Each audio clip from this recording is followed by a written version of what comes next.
TV Batuíra Portugal. Para lá do amanhã. Boa tarde a todos. Que Jesus nos abençoe nessa tarde maravilhosa. E é sempre com muita alegria e gratidão que nós estamos aqui para apresentar a nossa pesquisa, o nosso trabalho, a todos os companheiros encarnados e desencarnados. E quando eu digo nosso trabalho, porque nós não estamos sozinhos e o trabalho é nos dois planos da vida. E se assim não fosse, se não tivéssemos o amparo da espiritualidade maior, ia ser muito complicado. E hoje nós vamos falar do Divino Semeador. Essa parábola que está no Evangelho é uma parábola muito importante para todos nós. É a primeira vez que eu me debrucei sobre ela mais a fundo. Porque uma coisa é nós abrirmos o Evangelho ao acaso e ler uma parábola. Outra coisa é nós nos debruçarmos para o estudo e para a pesquisa. E isso faz a grande diferença no entendimento dos ensinamentos de Jesus. Então, nós vamos começar falando da parábola propriamente dita. Mas como ela é grande e como ela tem uma importância por ser tão profunda, nós dividimos por partes, por pedacinhos. Então, nós vamos falar dela por pedacinhos. Então, esta parábola está no capítulo 17, Sede Perfeitos. E é a parábola do semeador. Nós vamos começar pelo ponto 6, em que é uma síntese que Kardec nos traz. Parece que nós invertemos as coisas, mas não, e vocês vão perceber isso depois. Obrigado pela água, Amélia. A parábola do semeador representa perfeitamente as diversas formas que existem de se poder aproveitar os ensinamentos do Evangelho. Quantas pessoas há, efetivamente, para as quais esses ensinos são apenas letra morta e que, semelhante à semente que caiu sobre as pedras, não produz nenhum fruto. Portanto, nessa síntese, Kardec abre-nos as cortinas da alegoria que o Divino Mestre nos trouxe. Entretanto, nós lembramos que a parábola é uma espécie de narração que traz o preceito moral ou a regra de conduta a ser seguida. E assim, então, Jesus, usando os mais simples elementos do dia a dia do povo, leva a conclusões de elevada moral e revela algo da vida espiritual. E o Espiritismo, então, como comentou Teresinha de Oliveira no seu livro Estudos Espíritas do Evangelho, que por acaso não trouxe cá, apenas um enxerto que diz-nos que ajuda-nos, portanto, o Espiritismo, pelas palavras de Teresinha de Oliveira, ajuda-nos a entender o significado delas e a retirar do simbolismo a mensagem cristã, a fim de que, por ela, pautemos as nossas ações. Vamos, então, buscar a compreensão de que Jesus veio nos ensinar com a parábola que separamos hoje para a nossa reflexão. Então, vamos entrar nesta história divina, junto com o Divino Semeador. E começa por assim dizer: nesse mesmo dia, e nós grifamos de propósito, nesse mesmo dia, tendo saído de casa, Jesus sentou-se à beira do mar. E logo reuniu-se em volta dele uma grande multidão. De tal sorte que foi preciso entrar numa barca, onde se sentou, e todo o povo permaneceu de pé na praia. Disse então muitas coisas por parábolas falando. Mas vamos ver aqui por que é que nós grifamos estas palavras. Nesse mesmo dia, tendo saído de casa. Então vamos ficar com essa expressão, tendo saído de casa. O que significa isso? Revela a incansável dinâmica da forma dele agir. Levantar-se, sair, dirigir-se, entrar e chegar. E uma lição que nos alerta quanto ao imperativo do trabalho e da perseverança. E nós, refletindo, vemos que o ato de sair de casa não se resume à mera rotina externa. Simboliza também a saída de nosso casulo mental, onde costumamos permanecer recolhidos, às vezes, por séculos, no culto do egocentrismo, e de onde necessitamos afastar-nos sob novos fundamentos para cultuar os legítimos valores da vida. Esse é o nosso propósito. Nós estamos aqui, não é numa colônia de férias, estamos aqui para conquistas de valores morais e espirituais. E depois, quando diz, Jesus sentou-se à beira do mar, o que isso significa? Ele revela o local onde Jesus posicionou para atender a multidão necessitada. Este local pode ser entendido como sendo o mar das experiências humanas, ponto propício ao crescimento espiritual do ser humano. E mais, tem mais coisas aqui para eu falar. Temos que ter uma cábula, porque senão fica muito difícil, que é muito importante. E quando diz, reuniu-se em volta dele uma grande multidão, o que significa isso? Então, eis aqui um atestado fiel das ações de quem possui autoridade moral, a que Jesus possui.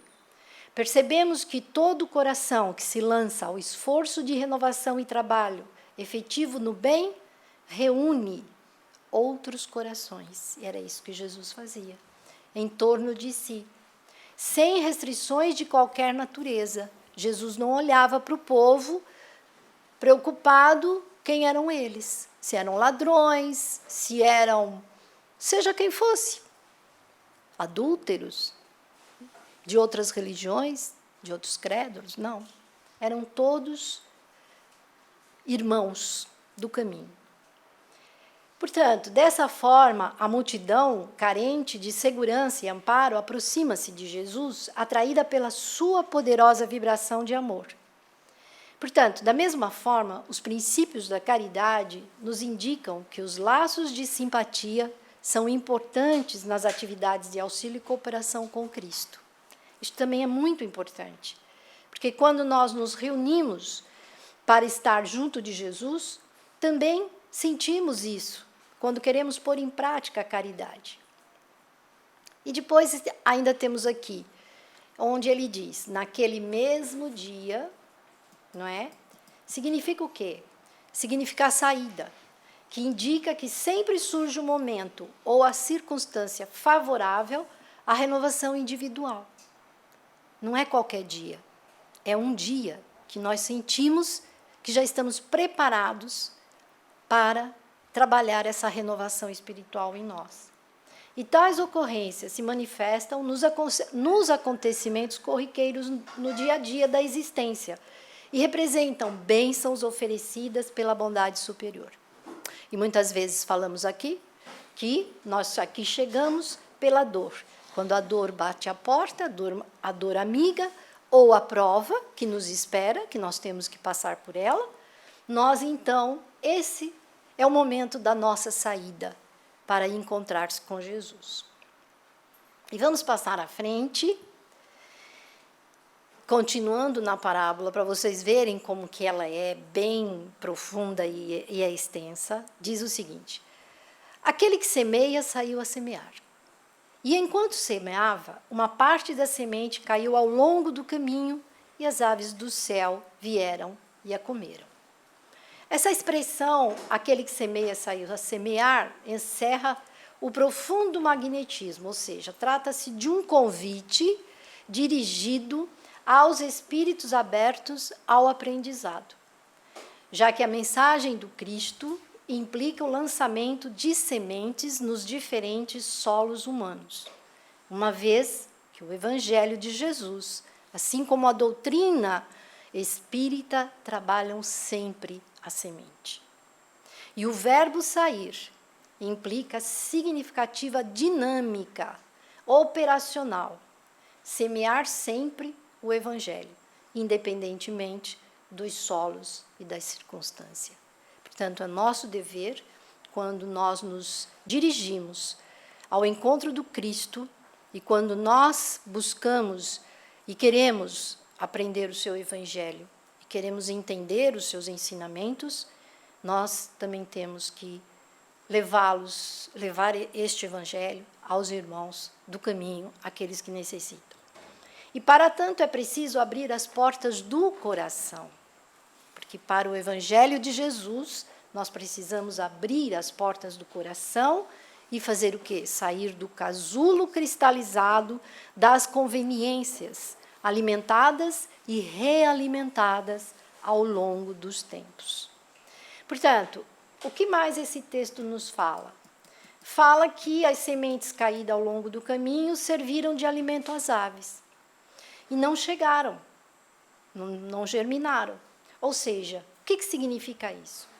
Significa que as pessoas representadas pelo terreno situado à beira da estrada foram totalmente refratárias ao Evangelho.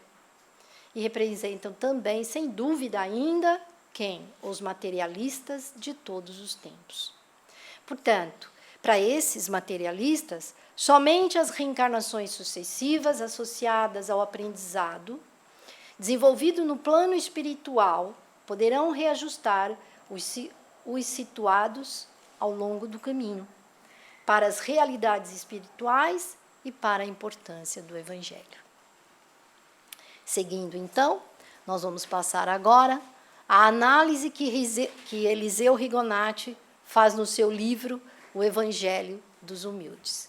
Porque, para nós percebermos, nós precisamos também do apoio daqueles que se debruçaram sobre o Evangelho de Jesus para refletirem e analisarem os seus ensinamentos. E, no caso aqui, esta especificamente, que é a parábola do semeador.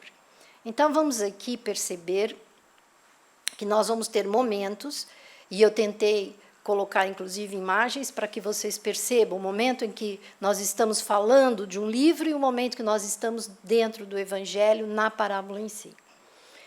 Então, o nosso Eliseu Rigonati vai dizer para nós o quê? Ele diz que Jesus classifica cada um dos que se aproximam do Evangelho.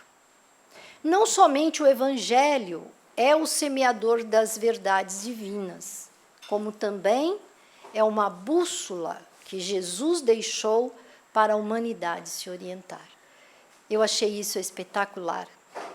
Essa análise, logo a partir que ele começa dizendo que o Evangelho é uma bússola que Jesus nos deixou. Nós precisamos nos orientarmos pelo Evangelho. Assim, nós vamos garantir a nossa caminhada de uma forma mais feliz, digamos assim. Nós vamos caminhar de passos mais firmes e não vacilantes. E depois, então, vamos agora passar novamente para a parábola. Porque diz-nos num outro ponto dela que uma outra parte caiu em lugar pedregoso, onde não havia muita terra, e logo nasceu, porque a terra onde ela estava não tinha profundidade. Mas, saindo o sol, queimou-se, e como não tinha raiz, secou. O que isso significa? Que solo é esse? Este tipo de solo, ou local, onde as sementes caíram, simbolizam as pessoas que permanecem à margem das orientações espirituais que lhes chegam durante a existência. O fato de secar por não ter raiz mostra que faltam ao terreno, além da terra, nutrientes e água necessários à germinação e ao equilíbrio da semente. Trazendo este simbolismo para a nossa própria condição espiritual, percebemos que, se não existem raízes nas nossas manifestações de mudança para melhor, é natural que a sementeira fracasse ou que a transformação seja adiada. Eu acho que tá bem claro para nós, nesse sentido, porque eu também me apoiei não só no livro de Eliseu Rigonati, mas eu também fui buscar na Bíblia do Caminho, né, porque eles ali também têm um estudo bastante abrangente, amplo, sobre essa parábola. E aí nós vamos agora voltar para o nosso companheiro de hoje, que é o Eliseu Rigonati. E ele diz aqui, nesse ponto da parábola, aqui vemos os entusiastas e os discípulos de primeira hora, os quais depressa se cansam de seus trabalhos espirituais. Aceitam o Evangelho, mas o abandonam tão logo tenham de fazer qualquer esforço para pô-lo em prática. E é isso mesmo. Porque uma coisa é nós pegarmos o Evangelho, abrirmos ao acaso, a gente lê, ok. É só isso? Não. É muito mais do que isso. E é o próprio Eliseu Rigonati que nos fala que nós temos que fazer o quê? Um esforço. Nós temos que nos esforçarmos. Nós temos que deixar de sermos preguiçosos. Nós temos que entender que nós, muitas vezes, falamos, somos crianças espirituais, mas nós temos que puxar por nós mesmos. Nós temos que deixar de ser crianças espirituais. Nós temos que crescer. E, para isso, nós temos que não só ler o Evangelho, nós temos que praticar. A gente tem que mergulhar em espírito no Evangelho. Nós temos que buscar este entendimento. E como é que nós vamos compreender o Evangelho de Jesus se nós não nos apoiarmos nesses livros onde esses companheiros também o fizeram, esse esforço, para analisar e para entender? Porque nós só vamos conseguir praticar esses ensinamentos se nós buscarmos o entendimento deles, não é? E continua, nesse ponto da parábola que nós estávamos a falar. O entusiasmo deles se esfria ao receberem a mais ligeira crítica contra a doutrina que abraçaram ou ao surgirem dificuldades para segui-la. E é isso mesmo. Nós estamos aqui, não somos perfeitos. Nós estamos a estudar, depois somos chamados para uma tarefa, mas quando alguém puxa as nossas orelhas, e eu digo por mim, que eu estou sendo sempre puxada as orelhas, pela nossa companheira Rosarinha, que aqui hoje não está, mas que eu dou graças a Deus, que ela se o faça, porque senão, coitada de mim, já não estava mais aqui, com certeza. E ainda bem que nós temos essas pessoas. Mas, quando o orgulho fala mais alto, o que é que acontece? Nós fazemos ouvidos moucos, né, Ana? E aí a gente dá as costas. Esse é o nosso grande problema. Nós temos que entender uma coisa, meus queridos amigos e companheiros. Quando nós viramos as costas para uma tarefa que nos foi confiada pelos amigos espirituais, e quando nós damos as costas a ela, vocês tenham a certeza que nós estamos virando as costas para Jesus. Não é para o companheiro, é para o Cristo. E é isso que nós temos que ter grande cuidado. Bom, continuando, diz-nos o Eliseu. Quando se defrontam com as provas e as expiações, perdem o amor pela doutrina. Porque nós queremos que a doutrina seja milagrosa. Nós queremos que a doutrina tire de nós as provas e as expiações. Como que os amigos espirituais vão tirar as nossas provas, se nós vivemos num planeta de provas e expiações? Se nós temos que passar por elas, fomos nós mesmos que pedimos. Quando na pátria espiritual, reconhecendo a nossa pequenez, arrependidos do que nós fizemos e nós pedimos pela prova.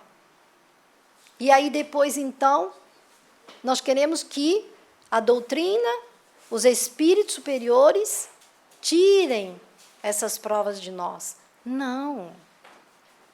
Eles vão nos apoiar, vão nos ajudar a ter força e coragem para passar por elas.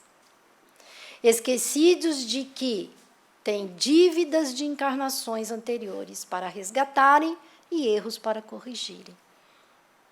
Contudo, nada se perde no planeta.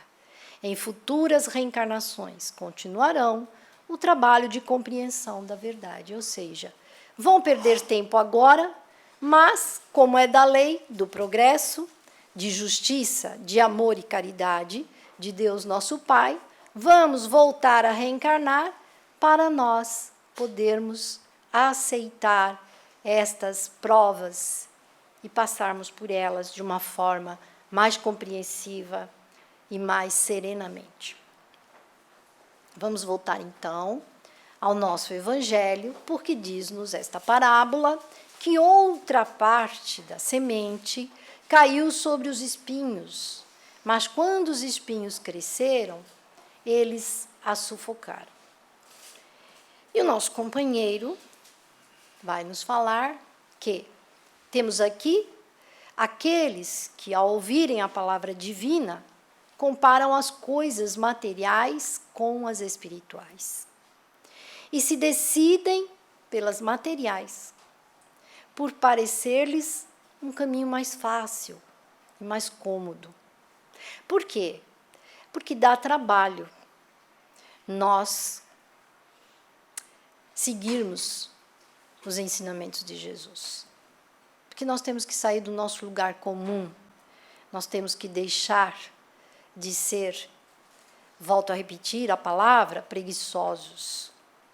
E, como diz o nosso companheiro Rigonati, são almas de pequenino desenvolvimento espiritual, que se acomodam melhor nas facilidades que a matéria proporciona. Dos males, olha a chamada de atenção que ele nos faz aqui agora. Dos males, é preferível sempre o menor. Né? É uma afirmativa que ele está nos colocar. É mais conveniente que assim procedam do que tomarem um compromisso divino e depois desistirem dele. Gente, é muito sério. Isso é muito sério. O que lhes acarretaria consequências desastrosas. Nós temos que entender de uma vez por todas que quando nós nos envolvemos com Jesus, com os amigos espirituais, nós temos que ter responsabilidade. Nós, como o próprio Rigonati diz, não tem outra palavra para a gente dizer mais alguma coisa.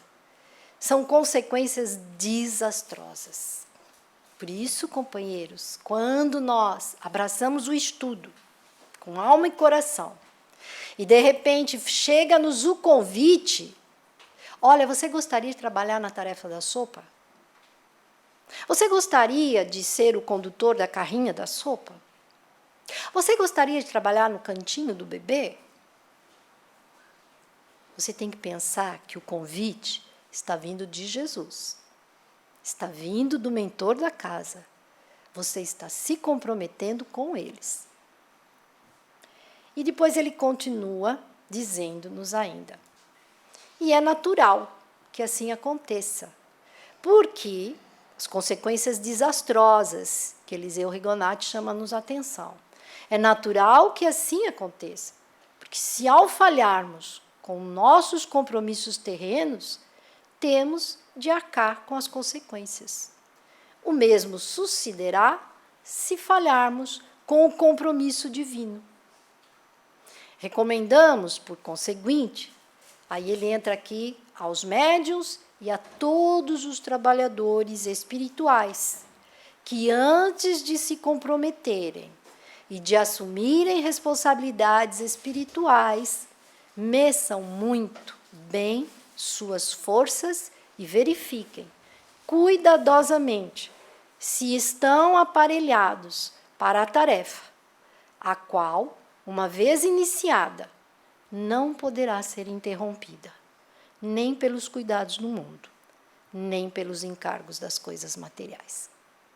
E agora eu vou abrir aqui um parênteses para vocês perceberem como é que as coisas são, e eu comentei com a nossa companheira Ana, quando eu aqui cheguei, que o nosso André Luiz, no livro Desobsessão, tem lá um capítulo que fala sobre os impedimentos de chegarmos para cumprir a nossa tarefa. E hoje, pouco antes de sair da minha casa, de repente, o meu marido teve uma crise de dor. E eu disse, olha, meu amigo, sinto muito, mas eu tenho que ir. Meu filho cuida do seu pai. Está aí tudo que precisa. Logo você vai ficar bom, não se preocupa. Virei as costas e vim embora. Olha se a gente não tem o conhecimento. Olha se a gente não tem este conhecimento que André Luiz nos traz no livro Desobsessão sobre os impedimentos, e eu não venho.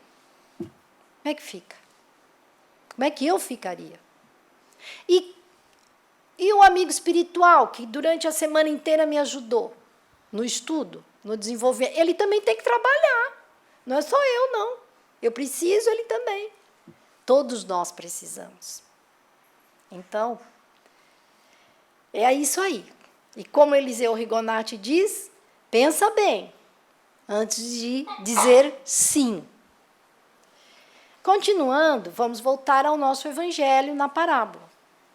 Porque outra semente finalmente caiu em boa terra e frutificou. Alguns grãos produziram 100 por 1, outros 60 e outros 30. Aí eu fiquei a pensar, falei, gente, mas eu já li essa parábola tantas vezes, o que é que significa isso? E nosso Eliseu vai dizer o quê? Eis aí a personificação do adepto sincero. Abraça os ensinamentos divinos, esforça-se por praticá-los e trabalha no campo espiritual sem medir sacrifícios. E cada um produzirá de acordo com o seu adiantamento espiritual. Uns mais e outros menos. E aqui também vou abrir um parênteses. Muitas vezes eu vejo as minhas companheiras aqui, a Rosarinho, a Ana Soeiro, falar da palestra. E uma vez eu disse assim, elas falam tão bem. A Rosarinho é uma biblioteca ambulante. Eu falei, eu não sou assim. Aí eu falei assim, eu acho que eu estou no lugar errado. Acho que eu não tenho que ir lá falar nada, não. E alguém soprou no meu ouvido. Disse assim, cada um dá o que tem. É verdade, né? Cada um dá o que tem. Então, continuando, diz que esta comparação de Jesus, dizendo que uns dão 100, outros 60 e outros 30 por 1, significa que na seara do Senhor há trabalho para todos. Desde o mais pequenino ao mais letrado, desde o mais pobrezinho ao mais bem situado no mundo. E continua. Não há escolha de classe social, nem de cor, nem de fortuna, nem de credos, nem de intelectos. Todos podem produzir segundo suas capacidades e posses. Evidentemente, os mais esclarecidos, trabalhadores, são os que aceitam a sobrevivência da alma e a reencarnação e repelem as religiões dogmáticas. Quando nós chegamos nesse ponto, e somos todos nós que aqui estamos, não é? Porque nós já aceitamos a sobrevivência da alma, a reencarnação, é natural que nós não vamos buscar outros tempos religiosos, não é? Os dogmáticos, porque não é isso. É muito mais que isso. Mas então nós já estamos amadurecidos espiritualmente para perceber esses ensinamentos de Jesus. E aí, então, neste ponto em que diz que ouça aquele que tem ouvidos de ouvir. Porque nem todos têm ouvidos de ouvir. E nosso Eliseu vai nos dizer o quê? Vai dizer que cada pessoa, compreenderá os ensinamentos espirituais de acordo com seu grau de adiantamento e sua elevação moral. Neste particular, devemos notar o grande papel que a reencarnação desempenha em benefício de nossos espíritos. Por meio dela, adquirimos os ouvidos de ouvir os ensinamentos divinos. E é isso, cada um no seu estágio evolutivo.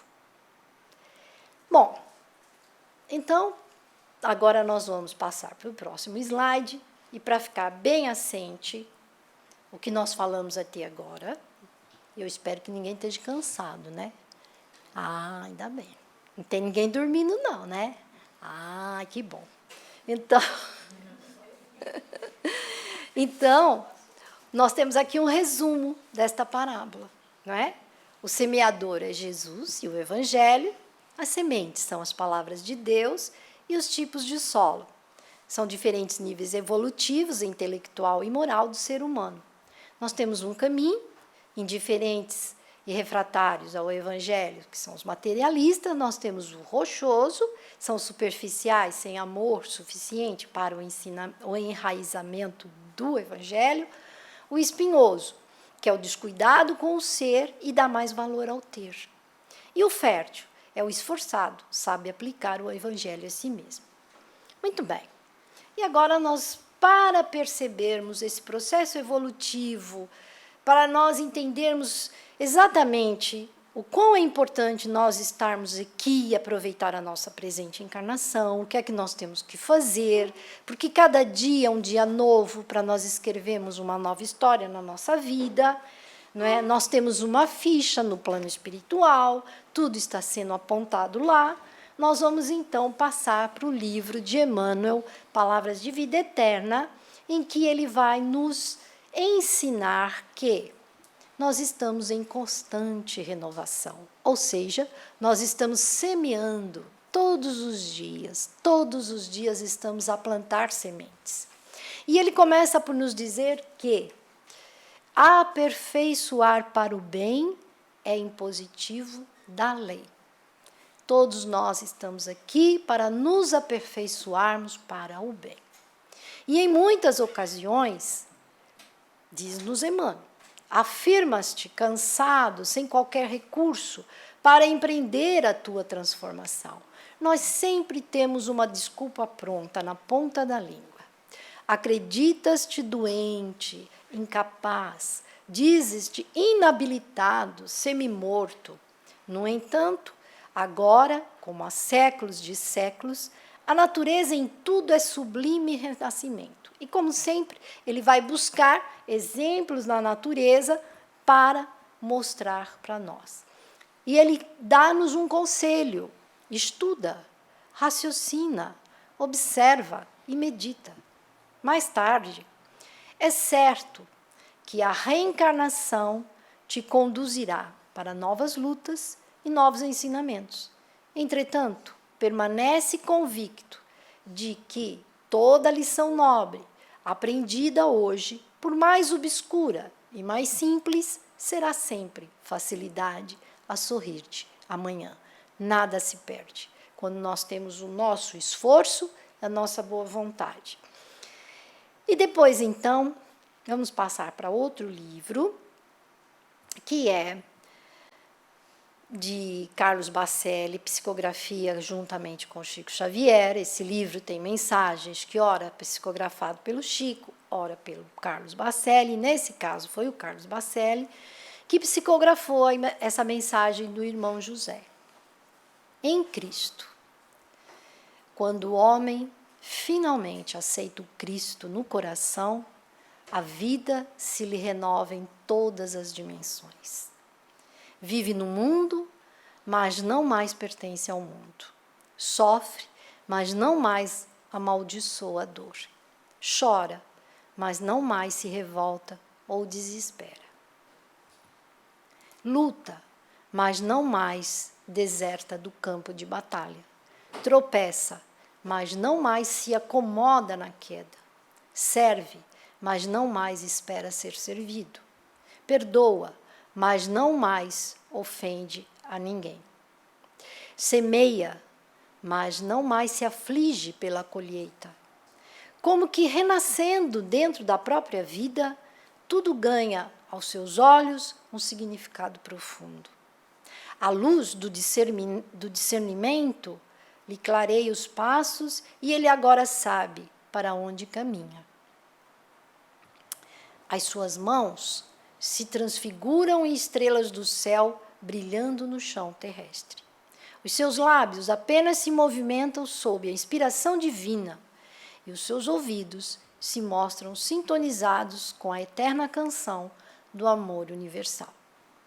Valendo-se das experiências do passado, o homem renovado em Cristo Jesus faz-se o precursor de uma nova era, de paz para toda a humanidade. E acho que eu consigo trazer tudo, porque eu fiquei muito empolgada. É sempre assim. E nesse livro de respostas, pelo nosso benfeitor Emmanuel também, e a psicografia de Chico Xavier, temos ali uma mensagem que o benfeitor fala: colherá sempre. É isso. A semeadura é livre, mas a colheita é obrigatória. Então ele diz: reparte com o próximo qualquer recurso que retenhas. Ensina com o que sabes, sem a pretensão de conhecer mais do que os outros. Auxilia com o que és. Doa o coração no benefício que fizeres. De tudo o que semeares, efetivamente colherás. Então nós temos esse tesouro divino dentro de nós. Essa centelha divina maravilhosa que o Pai Criador nos deixou. E nós podemos então fazer com que ela cresça, com que ela vibre e com que a gente transmita a nossa volta, né? Há pessoas que não dizem uma palavra, mas que num simples abraço conseguem fazer muita coisa. Temos uma companheira aqui que é muito especial, a Maria Helena. A Maria Helena é de poucas palavras, mas quando a Maria Helena nos dá um abraço, é tudo. E continuando, vamos agora então passar para outro livro, onde o espírito Eurípides Barçanufo vai falar sobre aquela parte da parábola do 100 por 1. E então ele diz assim: ócio em qualquer parte constitui esbanjamento. Tudo vibra em perpétua movimentação, sem vácuo ou inércia na substância das coisas. O corpo humano e o corpo espiritual são construções divinas a se estruturarem sobre forças que se combinam e trabalham constantemente em dinamismo santificante. Sejamos, por nossa vez, peças atuantes do Evangelho vivo, demonstrando que o serviço é condição de saúde eterna. Nós temos que parar com essa coisa de chegar na casa espírita doente, né? E a gente já estarmos numa outra condição. Esculpe por onde passes o rastro luminoso do entendimento. Edifica o bem, seja escutando o riso dos felizes, ou assinalando o soluço dos companheiros desditosos, criando rendimento nos tesouros imperecíveis da alma. Ampare e ajuda a todos, desde a criança desvalida, necessitada de arrimo e luz para o coração, até o peregrino sem teto, hóspede errante das árvores do caminho. Conserva por medalhas de mérito os calos nas mãos que abençoam servindo, a fadiga nos músculos que auxiliam com entusiasmo, o suor na fronte que colabora pela felicidade de todos, e os rasgões que te recordam as feridas encontradas no cumprimento de austeras obrigações. Mãos vazias ou cabeça desocupada denunciam coração ocioso. A seara do Senhor, no solo infatigável do tempo, guarda riquezas inexploradas e filões opulentos. Aquele que grafa uma página edificante semeia um bom exemplo. Educa uma criança, fornece um apontamento confortador, entretece uma palestra nobre ou estende uma dádiva. Recolherá, 100 por 1, todos os grãos de amor que lançou na sementeira do eterno bem, laborando com a vida para a alegria sem fim. E para isso, nós, é como dizia o seu Orlando, vamos puxar a brasa à nossa sardinha. Isso significa o quê? Que nós temos um benfeitor, nosso Batuíra. Este benfeitor fala-nos: trabalho, trabalho e mais trabalho. E o seu pai, o velho serrano, que aqui, enquanto encarnado, nada mais, nada menos, era um pastor de ovelhas. Hoje, o velho serrano é o nosso pastor. Nós somos o rebanho dele. E então, o nosso benfeitor nos incentiva a quê? No livro Seguindo Juntos, não é? Porque é juntos que nós temos que trabalhar, ele diz: trabalho, o grande privilégio. Deus lhe dá tudo, tudo aquilo de que carece para engrandecer-se e resguardar-se. Progredir e elevar-se cada vez mais. Entretanto, embora lhe conceda tudo, até mesmo a semente que explodirá sem prodígios de vida e evolução, felicidade e aperfeiçoamento, pede a ele unicamente para que exerça o privilégio de trabalhar. Então, nós estamos aqui, como disse Eurípides, não vamos ficar de cabeça vazia e de mãos desocupadas. Por quê? Diz o ditado que cabeça vazia e mãos desocupadas é um perfeito laboratório para os amiguinhos do alheio.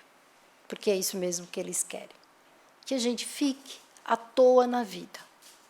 E nosso benfeitor ensina-nos exatamente o contrário. E continua a dizer-nos: a lição evangélica é simples e clara. Nós que estamos despertos para a renovação, aproveitemos o tempo e saibamos trabalhar e servir sempre, porque nisso residem as nossas bênçãos maiores. É no trabalho que nós vamos conquistando as virtudes. A virtude da paciência, da compreensão, da tolerância, do entendimento uns com os outros, de olharmos para nós e enxergar em nós aquilo que nós temos que melhorar e não ficar olhando para o companheiro do lado e vendo os defeitos dele. Porque enquanto nós estamos olhando para o defeito do vizinho, nós estamos perdendo tempo na nossa melhoria íntima, na nossa reforma íntima. Então, nós temos que, como disse o nosso benfeitor, trabalharmos juntos, estarmos unidos, seguirmos caminhando com este propósito, porque nós estamos aqui para ajudarmos uns aos outros. Jesus nos disse para amarmos uns aos outros e fazer ao próximo o que nós queremos seja feito para nós. Ninguém caminha sozinho.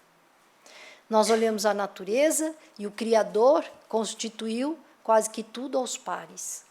Portanto, nesta casa, ninguém trabalha sozinho. E nós não podemos esquecer o mais importante. Quem passou para o outro lado não quer ficar desempregado, mas de jeito nenhum. Ele precisa trabalhar. Ele precisa trabalhar. Então, ele vai ser amparado, ele vai para o hospital, ele vai para a escola e depois ele vai para a oficina de trabalho. Então, nós não podemos perder tempo, né?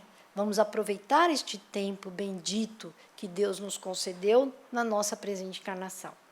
Queridos companheiros, é sempre uma alegria a gente estar aqui, estudarmos juntos, aprendermos juntos. Muito obrigado pela paciência de estarem aqui ouvindo a pesquisa que eu trouxe para vocês. E que Jesus nos abençoe, muita paz a todos e que continuemos neste caminho bendito, que é o caminho do Cristo. Muito obrigada.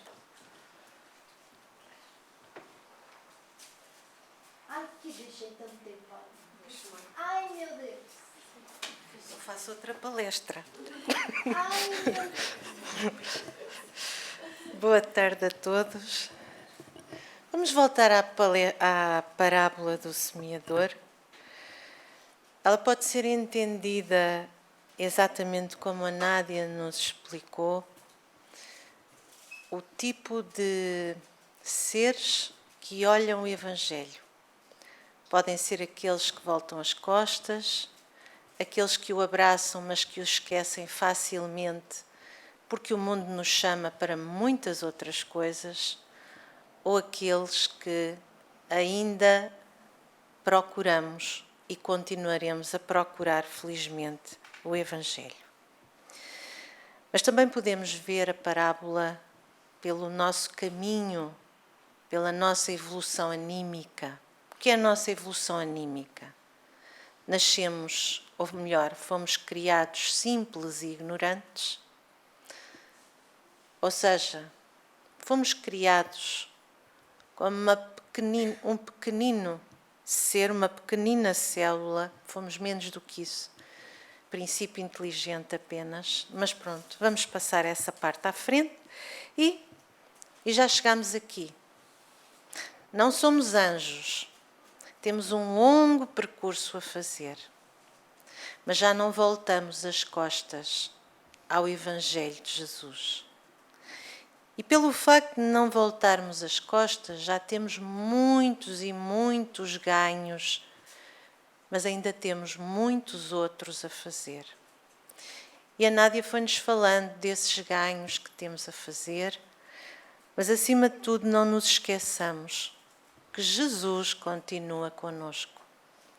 Se fizéssemos um salto entre a mensagem do evangelista e o século XIX e o Evangelho segundo o Espiritismo, de Kardec, do Codificador, e se entrássemos no capítulo 6, o Consolador prometido, que tinha sido prometido e que está escrito em João, que Jesus nos haveria de mandar o Consolador prometido, nós vamos encontrar aí uma frase que nos diz apenas isto: e eu, o divino jardineiro, continuo a semear no silêncio dos vossos pensamentos. Então nós continuamos com Jesus. Não estamos sós, mas precisamos, para fazermos o caminho do semeador, e como a Nádia nos foi falando no final, num dos últimos textos, tornarmos-nos semeadores. É porque nós um dia vamos fazer aquilo que Paulo nos disse. Nós haveremos de ser cartas vivas do Evangelho. Não nos basta recebermos a semente. Nós temos que nos transformar em semeadores também. E semeadores com todos aqueles que vão ligeiramente atrás de nós e que nos puxam para a frente. E que nós puxamos para a frente. Porque nós também somos puxados por aquele que vai um pouquinho mais à frente. E de vez em quando nós também tropeçamos e esperamos que o nosso irmão do caminho nos ajude a levantar. Então, neste percurso, nós temos que seguir e temos que aceitar as sementes que já estão dentro de nós, é que elas já cá estão. A lei de Deus já está na nossa consciência. Jesus só nos está a ajudar a levarmos o nosso percurso, a chegarmos a espíritos perfeitos, como Ele é. Mas já ganhamos com o Consolador prometido a maioridade espiritual. Já não somos crianças. E a maioridade espiritual trouxe-nos responsabilidade. Lei de causa e efeito. Então vamos aprender a semear dentro de nós, a fazer brotar as sementes que cá estão, porque elas já cá estão todas. Porque um dia vamos dar conta delas. Este trabalho que a Nádia falava, nós temos muitas tarefas na nossa reencarnação. Muitas. Filhos, pais, maridos, mulheres, companheiros. Temos muitas tarefas na nossa reencarnação. E com essas tarefas nós semeamos e colhemos. Mas também recebemos a semeadura que todos os dias Jesus nos dá através do silêncio dos nossos pensamentos. Não estamos sós. Não se esqueçam disso. Normalmente, quando mais precisamos nos recordar de Jesus, desesperamos. Nós não podemos desesperar. Temos que nos lembrar sempre que o semeador continua conosco e continuará através dos tempos. Ele disse que ficaria conosco até ao fim dos tempos. E não nos disse isso em vão. Ele está conosco. Então, depois desta palestra improvisada, vamos para a nossa prece de encerramento. Isto porque quem está pela primeira vez aqui na casa, todas as tarefas, seja a palestra, seja lá dentro o passe, seja o pãozinho, a sopa, seja um estudo nesta casa, tudo começa com a prece e acaba com a prece. Porque a prece liga-nos ao mundo maior e ajuda-nos a aliviar os nossos corações, mas também nos ajuda a receber as belíssimas intuições que precisamos. Então vamos à nossa prece. E quem tiver alguma dificuldade pode olhar para a imagem de Jesus. Mas vamos acomodados nas nossas cadeiras, relaxados, deixando-nos levar até esse mundo de luz e de paz, subindo em direção a Jesus, levando nos nossos corações o que temos de melhor. Vamos nesta hora dirigir-nos em espírito e em verdade àquele que é o caminho, a verdade e a vida. E vamos dizer-lhe: Nosso Senhor Jesus Cristo, vós que viestes à terra para nos deixardes as mensagens sublimes de luz e de paz, o caminho imperecível de luz que um dia nos levará ao Pai, vimos agradecer-vos, Senhor, pelo vosso infinito amor, pela vossa infinita misericórdia, de caminhardes conosco, de amparardes as nossas dores, de fortalecerdes os nossos corações, para continuarmos firmes no caminho que escolhemos, na procura que fazemos a cada dia da vossa mensagem. E vos pedimos, Mestre, que nos ajudeis a concretizar em ações, em pensamentos, o bem e a luz que nos deixastes. Rogamos, Senhor, por esta casa que nos acolhe, que é o nosso hospital, a nossa escola e a nossa oficina de trabalho. Rogamos, Senhor, por este planeta que nos acolhe e por todos os nossos irmãos nos dois planos da vida. Ajudai-nos a fazer florescer em nós as sementes que há muito nos deixaste e amparai-nos os passos para que sejamos, Senhor, um dia honrados pela vossa presença. Sede conosco, Mestre amigo. hoje, agora e para todo sempre. E que assim seja, graças a Deus. TV Batuíra Portugal. Para lá do amanhã.